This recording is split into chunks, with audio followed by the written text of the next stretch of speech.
So today's car vibes.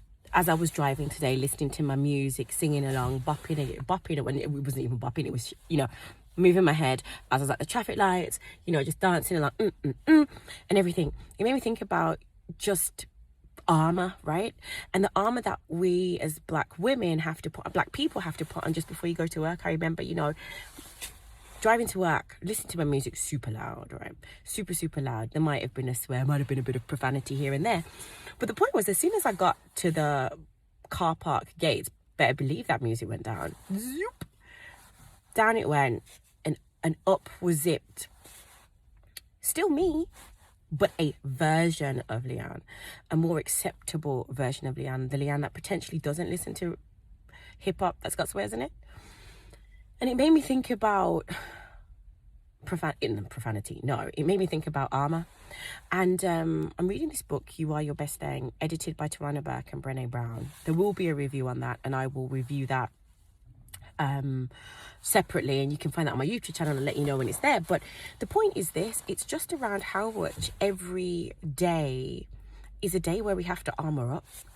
And this is coming back to the power pyramid I published before, but also it's about that part of when the world has been constructed to prevent you being successful. Every day is a day that you have to prepare yourself and arm yourself in some which way, because something about us is not seen as being right. And on the one hand, when you think about that, it is sad. But on the other hand, going through this book, and it's true, right? One thing that is resistance is joy, and it's our joy. Black joy is resistance. And that's why we have to still find all the positives that are there. And sometimes you don't have to look that hard, but it's also, we have to look for the positives. We have to see them. They might be there and we just can't see them. But there's so much to be happy about. There's so much to be grateful for despite it all.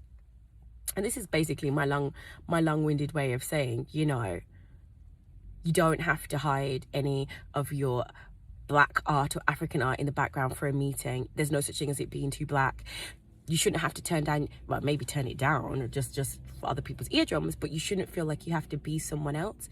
And it's not easy to find that courage, not by a long stretch. But it can be a work in progress. And it took me, unfortunately, the wrong mindset to not care about that anymore.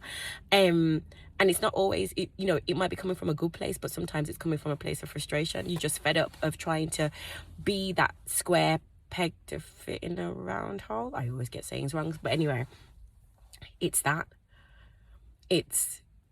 We are our best thing, despite what society might want to say. And we have to embrace it. And we have to learn how to embrace it. And one of the things about this other thing about the book is it's talking about like shame and healing and vulnerability and trauma. But at the same time, that's not everybody's story, and that's not all of our stories. And I think we have to embrace what it is we do have, because otherwise we'll always try to shrink to fit. And, I always think about those, back in the day when you were first using Publisher and you were kind of changing pictures, and shrink to fit always left the picture distorted. That's it. That's what you end up with. A shrink to fit, a distorted version of yourself that neither feels comfortable in the frame nor can exist in its full beauty. So that's what I wanted to share from the car today. Have a great day. Bye-bye.